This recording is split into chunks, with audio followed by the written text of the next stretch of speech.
Hey guys, in today's video we're taking out these blinds and it's really easy to take them out.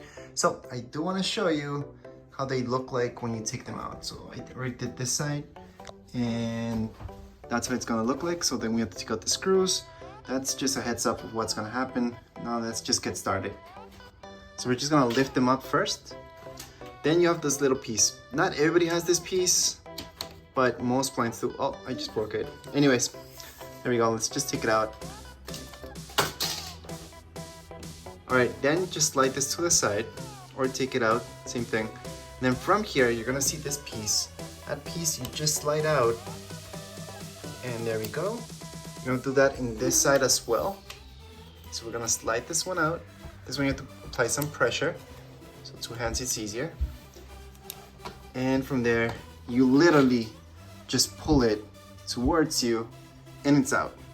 So that's how easy it is. So here are the blinds. Again, they just slide in here and slide out. So it's that easy. Next, we do have some screws in there. Again, some of you might have additional wood behind, others might not. In this case, there's some wood just because the framing. So the screws right here, those are drywall screws. It could be drywall screws or any other type. So that's how they look like right here. Just take them out. So once we take out the screws, we are all done. All we have to do is just patch this up really quick, and then we can place another pair or just put in whatever you guys would like. Anyways, if you guys have any comments, questions, you guys can write down here in the comments area. Don't forget to subscribe and rate. Thank you.